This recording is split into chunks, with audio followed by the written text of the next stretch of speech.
셔서 주 예수보다 더 귀한 것은 없네라는 제목으로 하나님 말씀 선포하십니다. 선포된 말씀에 은혜가 있기를 축복합니다.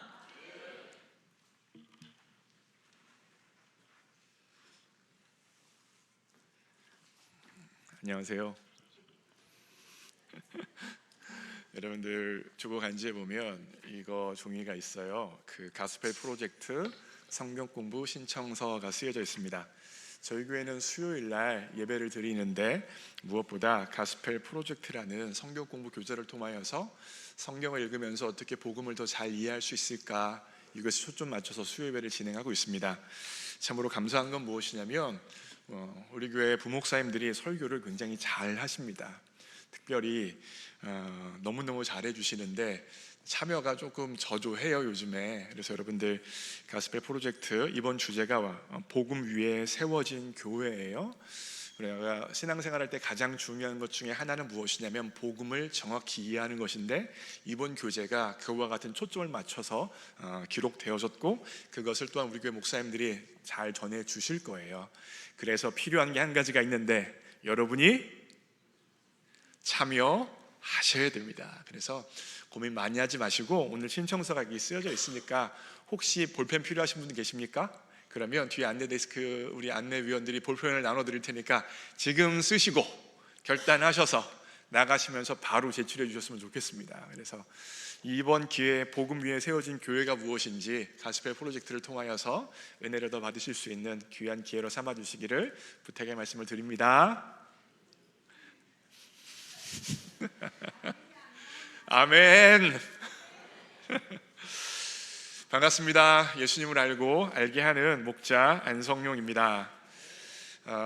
제가 미국에서 박사과정 공부할 때 미국에 있었던 제1차 대각성 운동에 대해서 공부를 하고 있었습니다. 그러다가 제가 충격을 받은 게 있어요. 공부하다 이게 웬일이지? 교회사 가운데 이런 일이 있었나? 충격을 받았는데 그것은 무엇이냐면 조나단 에드워즈가 자신이 담임했던 노스햄튼 교회에서 갑자기 쫓겨났다는 사실을 알았던 거예요. 여러분들이 혹시나 청교도 신학에 대해서 관심을 조금이라도 가지신 분들이라면 조나단 에드워즈 목사님에 대해서 들어보셨을 겁니다.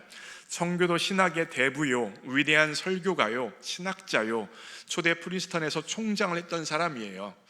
무엇보다 조나단 에드워즈가 유명한 것은 1차 대부흥, 대각성 운동의 주역이었다는 것입니다.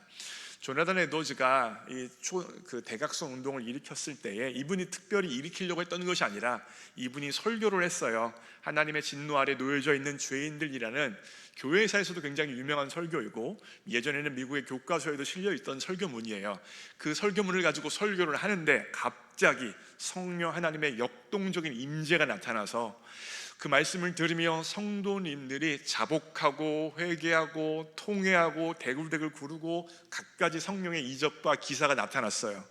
근데 노스햄튼 교회에만 일어났던 것이 아니라 조나단 에드워즈 중심으로 해서 그 주변에 있는 사람들, 부흥을 경험했던 사람들이, 성령을 받았던 사람들이 쫙쫙쫙 퍼지면서 미국 동부 지역에 엄청난 부흥의 역사가 나타났던 거예요.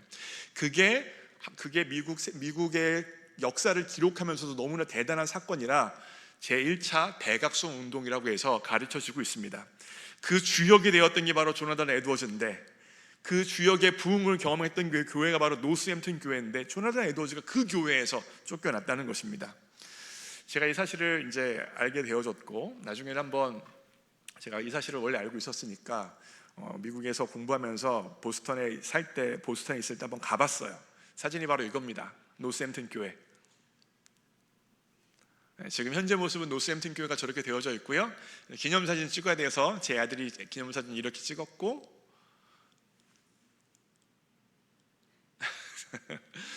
이게 몇 년 전인지 아세요? 13년 전이에요. 우리 애들 13년 전에 저렇게 어렸고요. 아내랑 저는 이렇게 젊었습니다.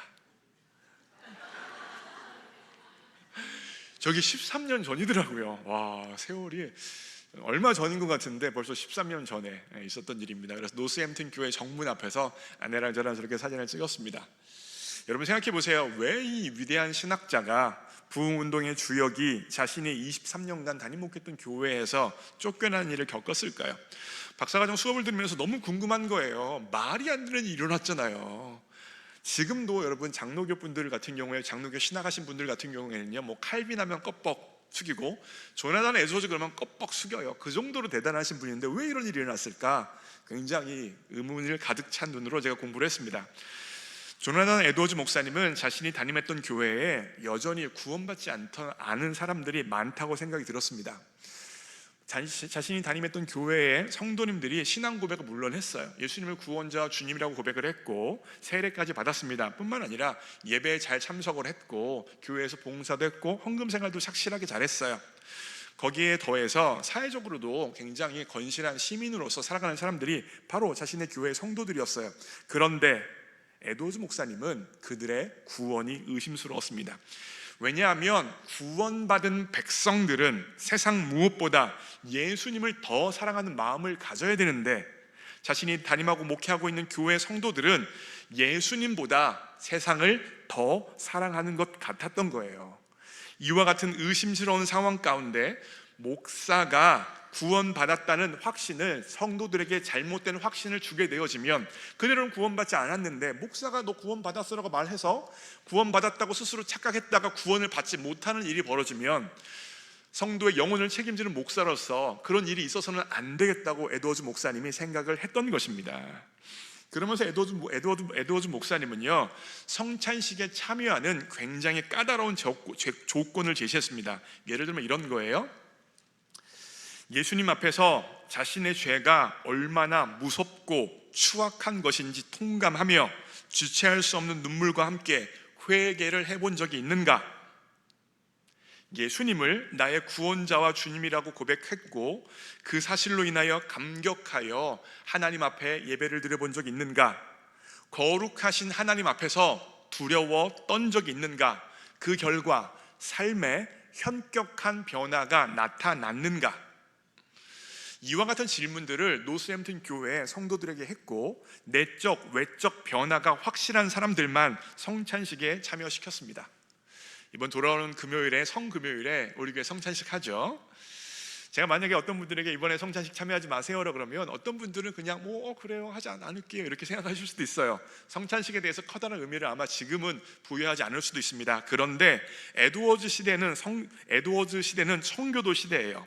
청교도 시대란 말은 무슨 말이냐면 기독교를 기반으로 세워진 시대입니다. 그래서 이런 상황에서 청교도 사회 가운데 성찬식에 참여하지 못한다는 것은 도덕적으로 문제가 있는 사람이라는 것이고 그런 낙인이 찍히는 것과 마찬가지입니다. 조금 비약은 있지만 여러분의 이해를 돕기 위해서 성찬식에 참여하지 못한다는 것을 그때 사람들이 느끼는 강도는 뭐냐면 지금식으로 말하자면 전과자라는 낙인이 찍히는 것과 비슷합니다. 교인들 입장에서 그동안 성찬식에 참여했습니다. 그런데 갑자기 조나단 에드워즈 목사님 이런 강경한 조건을 내거는 거예요. 그러니 교회 가운데 반발이 일어났고 끝내 조나단 에드워즈 목사님이 23년간 목회했던 교회에서 쫓겨나는 일이 교회사 가운데 일어났던 것입니다. 저는 에드워즈 목사님의 입장에 완전히 동의하는 것은 아닙니다. 제가 무엇을 동의하고 무엇을 동의하지 않는지는 이 짧은 설교를 통하여서 다 이야기할 수 없어요. 또 신학 수업이 아니잖아요. 신학적으로 그것에 대해 말하기는 좀 어려워요. 혹시 궁금하시면 500원 내고 따로 물어보세요. 그럼 제가 설명해 드릴게요. 따로 물어보세요. 이 내용이 좀 길어요. 신학적으로 복잡합니다. 그래서 이 시간에 이걸 다 다룰 수가 없고 다만 조나단 에드워즈 목사님을 통하여서 우리가 받을 수 있는 교훈이 있습니다. 그것은 무엇이냐면 예수님을 믿기 전과 믿은 후가 같을 수는 없다는 거예요. 예수님을 믿기 전, 믿은 후는 분명히 달라야 합니다. 일반적으로 BC는 Before Christ라고 해서 예수님이 태어나시기 전의 시대를 BC라고 이야기하고 AD는 예수님이 태어나신 이후를 바로 아노 도미니라고 해서 AD라고 이야기해요. 그러니까 예수님의 탄생 기점으로 주전, 주후 구분되어지는 거죠. 지금 우리가 2025년을 살아가고 있는데 원래 앞에 AD란 말이 붙어야 돼요. 주후 2025년이다. 예수님이 태어나신 이후 2025년이 지났다는 것입니다. 이게 바로 이 세계를 구별하는 방법 중에 하나인데 설교의 전개를 위해서 개인적으로 예수님을 믿게 되어지기 전을 BC라고 하고 예수님을 믿은 후를 AD라고 구분해서 설교를 좀 진행해 보려고 하는 거예요. 에드워즈 목사님의 입장에서 분명하게 BC와 AD가 구분되어져야 된다는 거예요. 그런 사람만이 구원받은 사람이고 그런 사람만이 구원받은 하나님의 백성으로서 성찬식에 참여할 수 있다는 것입니다. 오늘 본문 말씀인 빌립보서 3장 4절에서 9절은 BC와 AD가 정확하게 구분되어지는 사도 바울의 이야기가 나타나고 있어요. 사도 바울의 인생의 화두는 내가 어떻게 하나님이 원하시는 사람이 될 수 있을까? 다시 말하면 내가 하나님이 원하시는 의로운 사람이 어떻게 하면 될 수 있을까가 사도 바울의 인생을 끌고 갔던 가장 중요한 질문입니다. 이런 관점에서 BC의 사도 바울은 7가지를 이야기해요. 하나님이 원하시는 사람, 하나님이 원하시는 온전한 사람일 수 있는 이유 7가지를 이야기해요. 그게 바로 빌립보서 3장 5절에서 6절인데 자 보세요. 앞에 하얀색으로 쓰여져 있는 게 있어요. 하얀색에 쓰여져 있는 건 4가지 혈통적인 특징이고 혈통적인 특권이고 뒤에 빨간색으로 되어져 있는 3가지는 바울의 개인적인 성취예요. 이 7가지를 통하여서 바울은 나는 하나님이 원하시는 온전한 사람이야, 나는 하나님이 원하시는 의로운 사람이야 라고 생각을 했던 거예요. 앞에 4가지 보세요. 나는 8일 만에 할례를 받았대요. 여기서 할례라는 건 하나님의 언약 백성이라는 것이고 이스라엘 족속이랍니다. 이스라엘 족속이라는 걸 길게 설명할 수 있지만 짧게 설명하면 이스라엘이라는 말은 하나님과 특별한 관계를 갖는다는 뜻입니다. 그리고 나서 베냐민 지파래요. 야곱의 사랑받는 아들이 베냐민이고 첫 왕족이고 이스라엘을 멸망으로부터 구원한 모르드게의 후손이라는 거예요. 뿐만 아니라 히브리인이래요.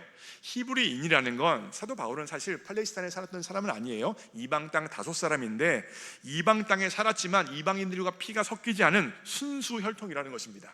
결과적으로 앞에 있는 4가지는 사도 바울이 가지는 혈통적인 특권이에요.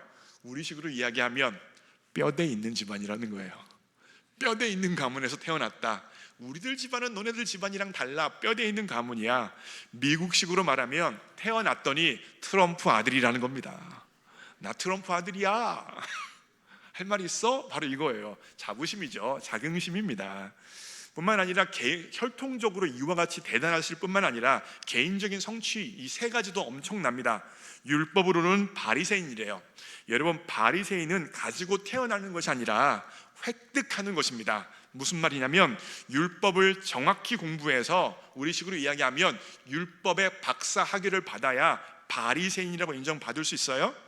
뿐만 아니라 율법적으로 지식적으로 바리새인이에요. 근데 지식적으로만 바리새인 가지고 안 됩니다. 율법을 그렇게 완벽하게 알고 율법대로 자신의 삶을 온전하게 살아야 돼요. 그래서 마지막 부분에 나타나는 게 무엇입니까? 율법의 의로는 뭐가 없어요? 흠이 없어요.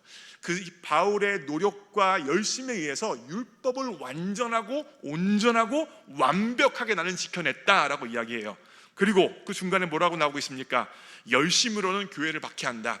율법에 따르지 않는 사람들을 찾아내서 박해하고 죽일 정도로 율법의 열정과 열심을 가지고 살아갔던 최고의 바리새인이 바로 사도 바울이라는 것입니다. 왜 이와 같은 7가지를 사도 바울이 이야기하는 것입니까? 내가 어떻게 하면 하나님이 원하시는 의로운 사람이 될 수 있을까에 7가지를 제시했던 거예요. 특별히 사도 바울이 제가 바리새인이라고 말씀을 드렸잖아요. 바리새인은 사두개인과 다르게 중요한 특징 한 가지가 있는데 바로 영적인 존재를 믿고 죽음 이후에 부활과 하나님의 심판을 믿는 사람들이 바리새인이에요. 그런데 거룩한 하나님의 심판을 받지 않으려면 어떻게 해야겠어요? 바리새인은 죽음 이후에 심판받지 않으려면 살아있을 때에 그들이 열심히 연구한 그 율법 그대로 온전하게 완전하게 의롭게 자신의 삶을 살아내야 죽음 이후에 하나님 의로우신 거룩한 하나님의 심판대에서 심판을 받지 않는 거예요. 그래서 사도 바울의 인생 전체는 그 심판대 앞에 서기 전까지 율법으로 완전한 삶을 살아내야겠다, 율법으로 온전히 지키는 삶을 살아야겠다, 흠없이 살아야겠다 작정을 했고 그것 그대로 살아냈던 것입니다. 지금식으로 이야기하면 어떤 사람일까요? 바리새인 사도 바울이라는 사람은 혈통적으로 최고의 가문에 태어나서 귀족 같은 사람, 트럼프 아들 같은 사람, 서울대 출신의 도덕적으로, 윤리적으로, 종교적으로 어떤 흠도 찾을 수 없을 뿐만 아니라 사회적으로 불의와 폐단을 없애기 위해서 시민운동을 했던 그런 모든 사람이 인정하고 모든 사람이 박수 쳐주는 사람이 바로 사도 바울이었습니다. 그래서 사도 바울은 이 7가지를 자랑하는 거예요. 7가지 가지고 자부심을 느끼는 거예요. 7가지 가지고 자긍심을 느끼며 나 대단한 사람이야, 나 같은 사람이 어딨어, 누구보다 나는 의롭고 누구보다 대단하고 누구보다 탁월한 게 바로 나야 라고 당당하게 말했습니다. 그런데 이 사도 바울이 다메섹 도상에서 부활하신 예수님을 만나버렸어요. 어떤 사건입니까? BC에서 AD로 넘어가는 사건이에요. BC에서 온전하고 완전하고 탁월하다는 자신의 자긍심, 자부심을 가지고 살았는데 예수님을 만나버렸습니다. 그 순간 내 힘과 노력으로 온전하고 완전하며 흠 없는 사람이라는 자신의 자긍심이 깨어져 버립니다. 나는 하나님이 원하셨던 완전하고 온전한 의로운 사람이 될 수 있다는 것이 깨어져요. 율법을 완전히 지켜서 거룩한 하나님의 심판에서 벗어날 수 있다는 생각이 박살납니다. 왜 그럴까요? 왜 박살나 버렸을까요? 이유는 간단해요. 사도 바울은 BC에서 나는 온전하고 완전하다, 율법으로는 흠이 없다라고 생각을 했어요. 죄가 없다고 생각을 했어요. 그런데 부활하신 예수님을 만났는데 부활하신 예수님이 바울의 죄로 인하여 십자가에 못 박혀 고난당하시다 돌아가셨다는 거예요. 그렇다면 예수님의 십자가가 바울에게 의미하는 바가 무엇입니까? 바울은 BC에 내가 온전하고 내 스스로 완전하다고 생각했는데 예수님의 십자가는 너는 온전하지 않다, 완전하지 않다, 그러기에 내가 너를 위하여 십자가에 못 박혀 죽어야 된다는 걸 드러내는 거예요. 결과적으로 예수님의 십자가가 바울에게 고발하고 있는 것은 네가 최선을 다하고 노력하고 수고하고 애써도 너는 하나님 앞에서 의롭지 않고 너는 하나님 앞에서 완전하지 않고 너는 여전히 하나님의 심판대 아래 놓여져 있는 죄인이라는 것이 예수 그리스도의 십자가를 통하여서 증명되어진 것입니다. 이해가 되세요?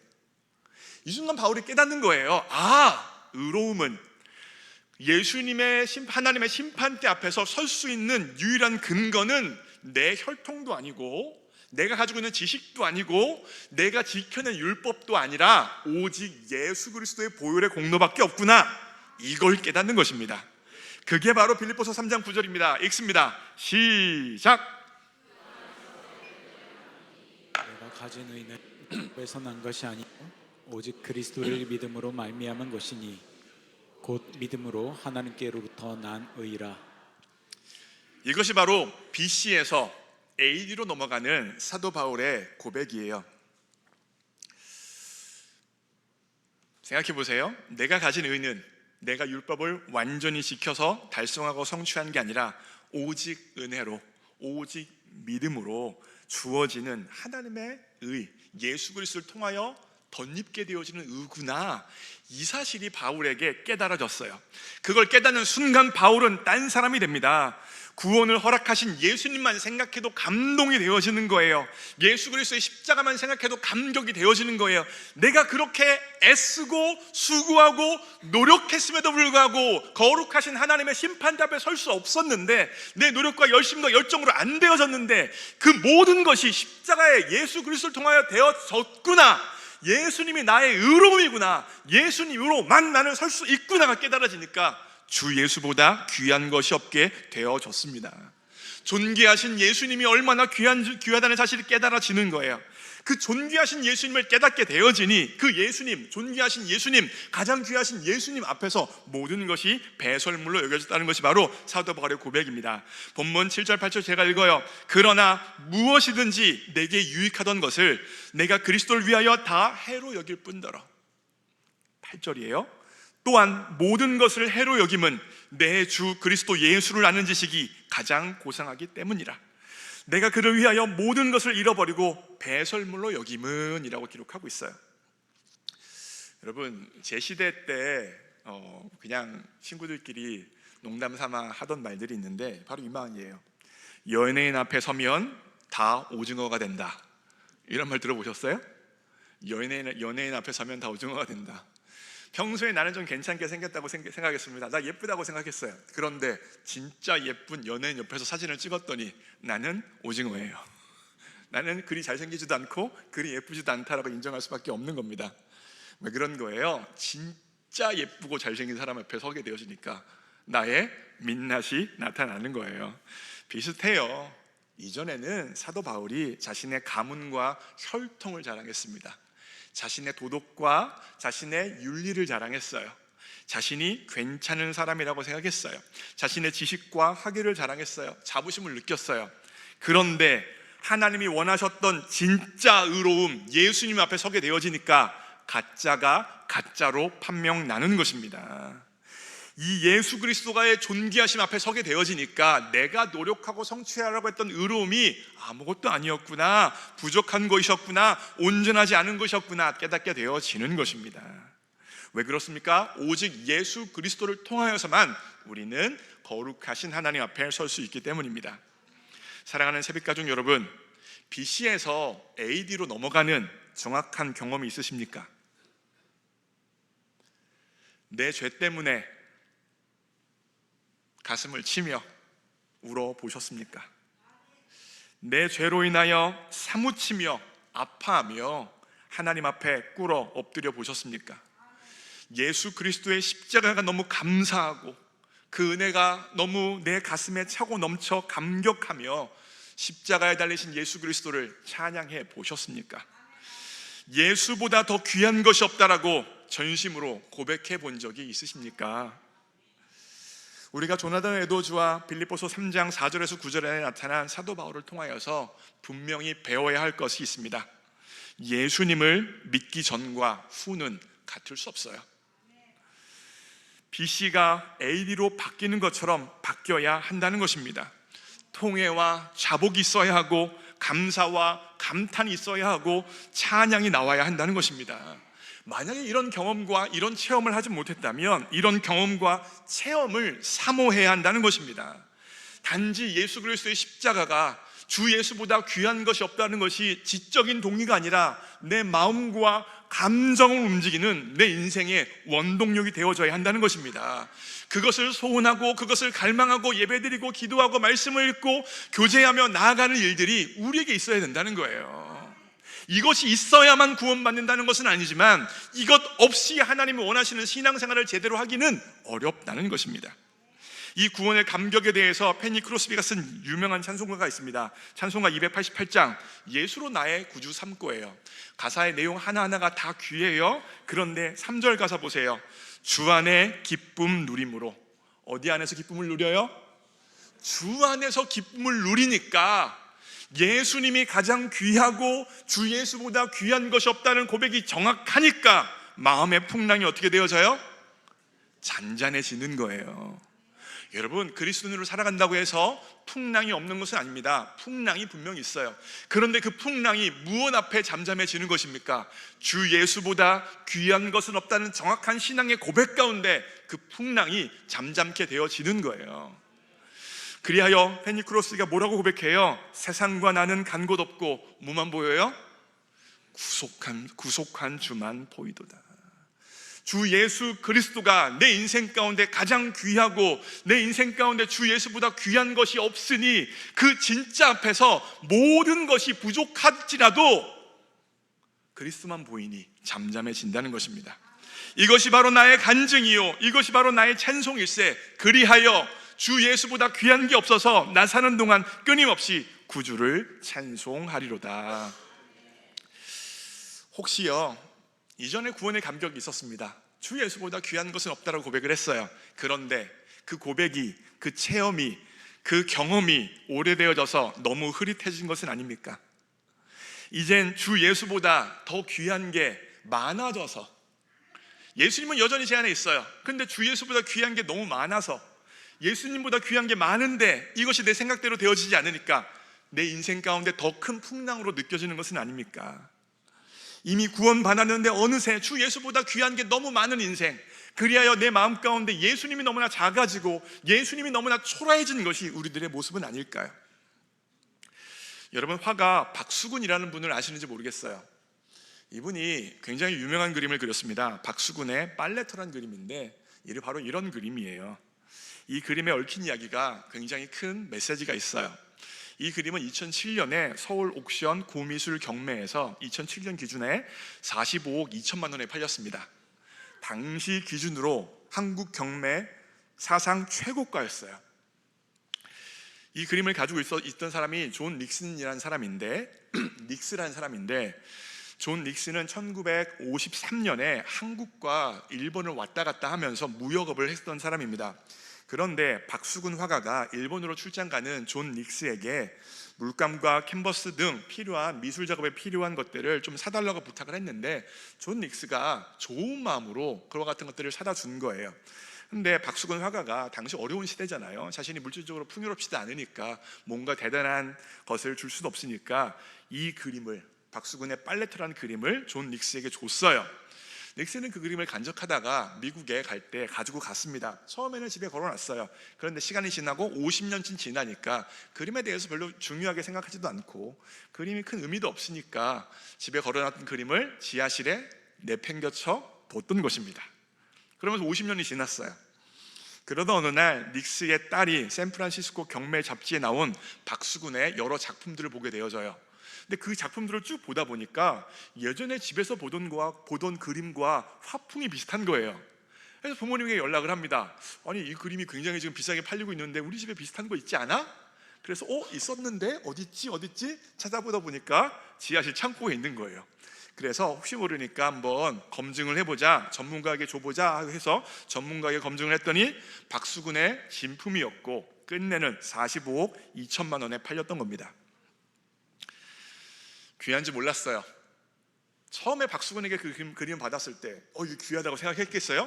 45억 2천만 원짜리야, 집에 대대로 걸어야 돼, 은행에 보관해야 돼 생각했겠어요? 아니에요. 귀한지 몰랐어요. 아무것도 아니라고 생각했어요. 그냥 박수근이라는 초라한 화가가 준 그냥 그림이라고 생각했고 버릴 수 없어서 그냥 미국에 가져갔고 집에 계속 두기 그래서 그냥 지하실 창고에 처박아 뒀던 것뿐입니다. 그런데 결정적인 순간에 그 그림은 자신이 가졌던 그 어떤 것보다 가장 귀한 그림이 되어졌고 가장 비싼 가치 있는 것이 되어졌습니다.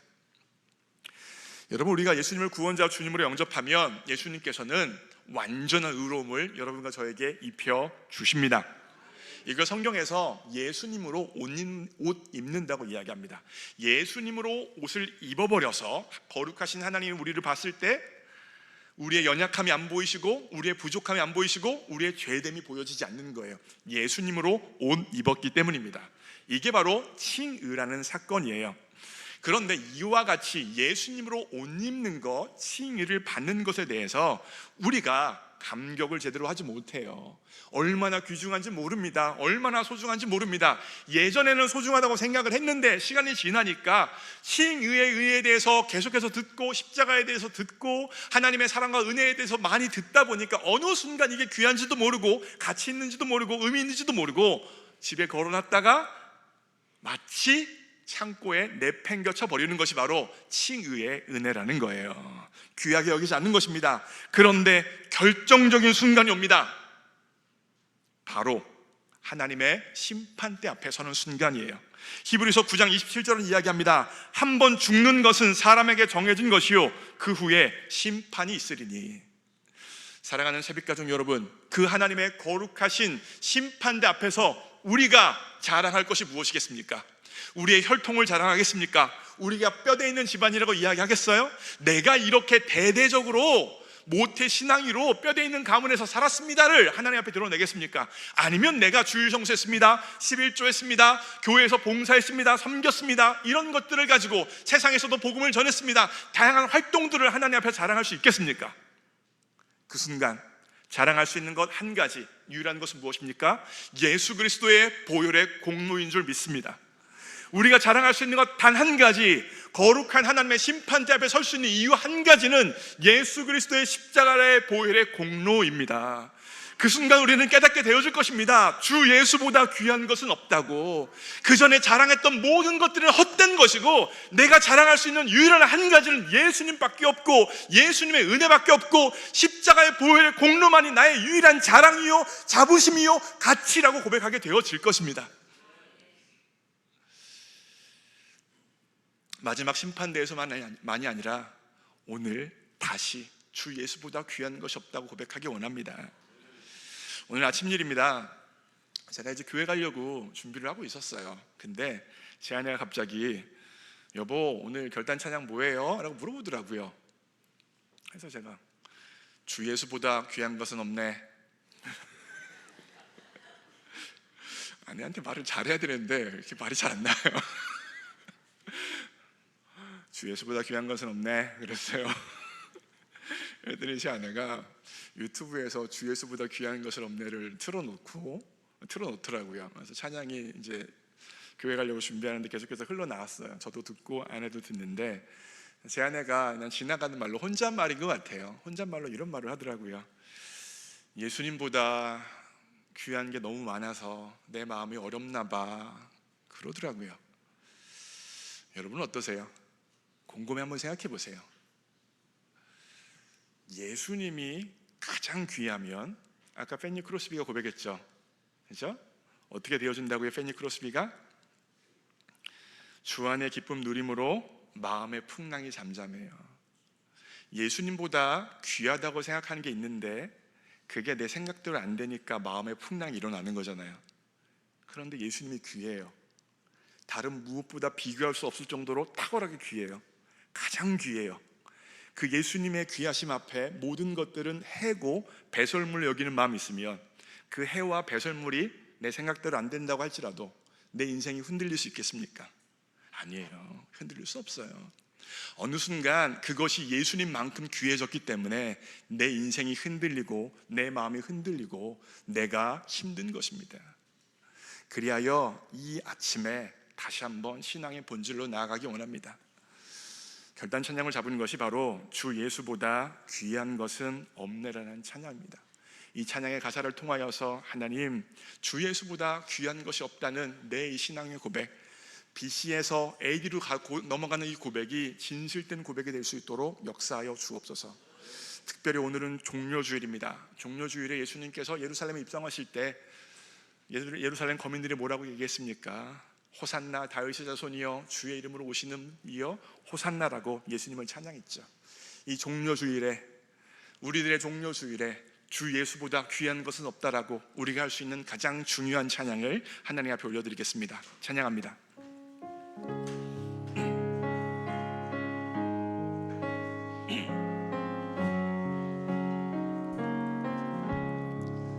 주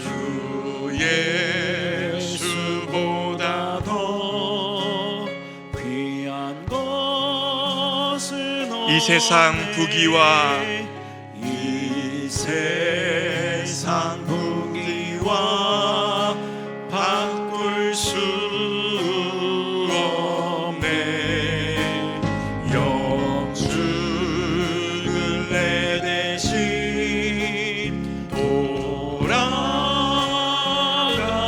돌아가신 그 놀라운 사랑 2절 주 예수보다 더 귀한 것은 없네. 주 예수보다 더 귀한 것은 없네. 이 세상 명예와 바꿀 수 없네. 이 세상 명예와 바꿀 수 없네.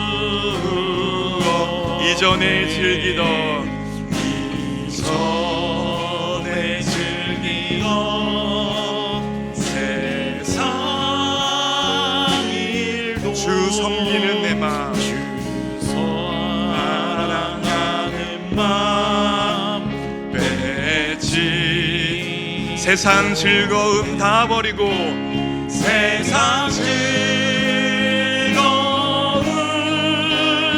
다 버리고 세상 사랑 다 버렸네. 주 예수보다 더 주 예수보다 더 귀한 것은 없네.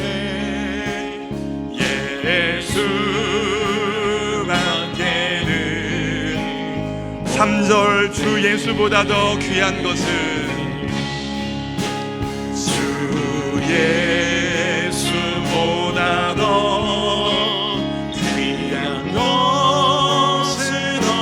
세상 행복과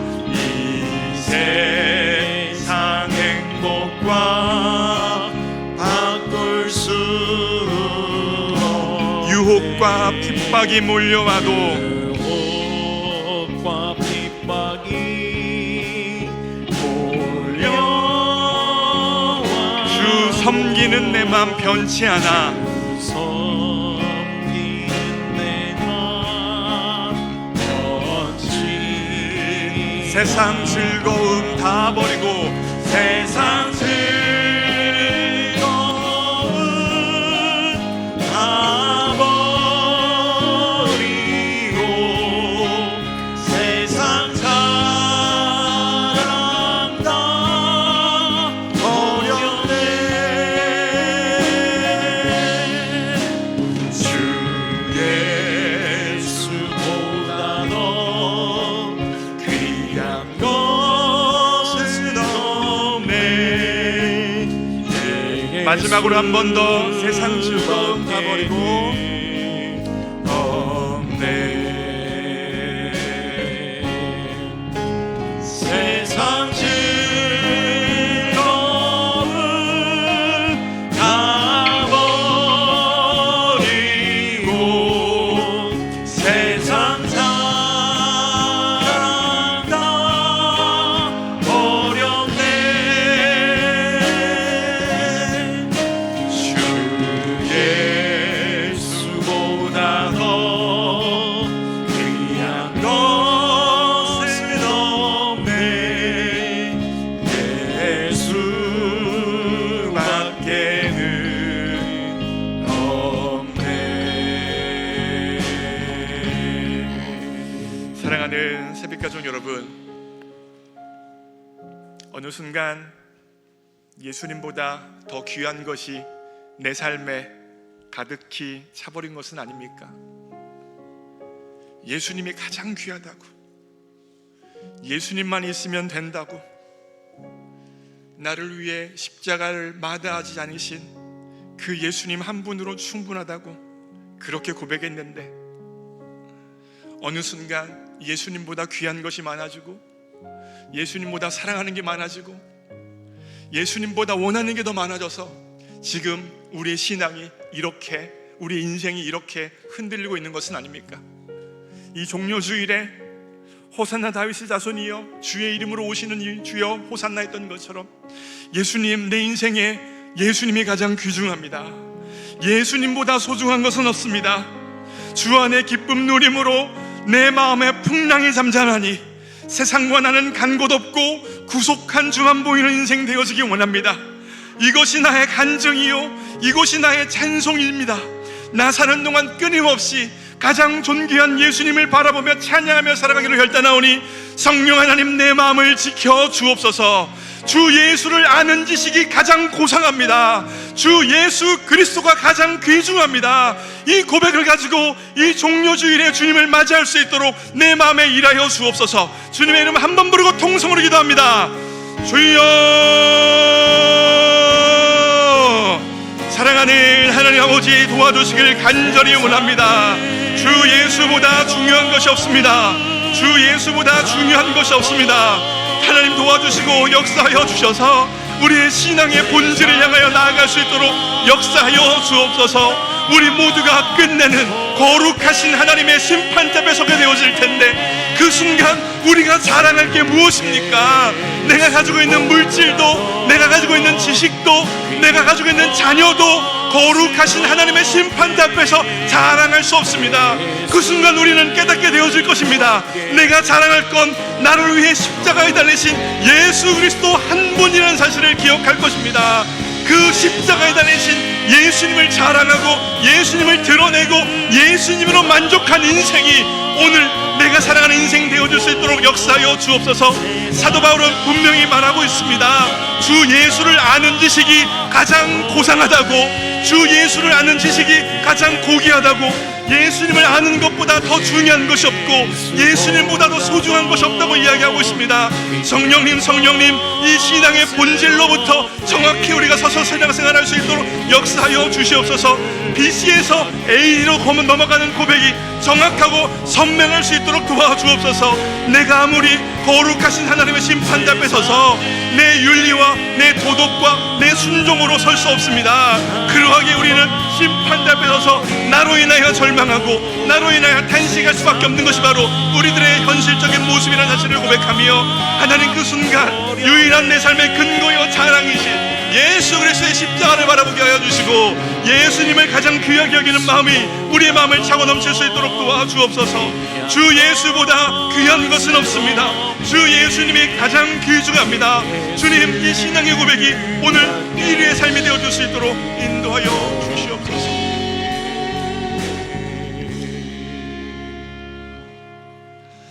사랑하는 하나님 아버지, 예수님이 가장 귀중하다고 고백하며 신앙생활을 했는데 어느 순간 예수님보다 귀중한 것이, 많은 것이 우리의 삶이 되어졌음을 고백합니다. 성령님, 다시 한번 우리의 신앙의 본질을 회복할 수 있도록 역사하여 주옵소서. 사도 바울은 분명히 이야기합니다. 주 예수를 아는 지식이 가장 고상하다. 예수님이 가장 고귀하다. 예수님이 내 인생의 가장 큰 보배라고 고백하며, 이전에 얻었던 것들을 해로 여기고 배설물로 여기고 그 예수 그리스도를 얻고 예수 그리스도 안에 발견되어짐을 위하여 표대를 향하여 나는 달려간다 말하고 있습니다.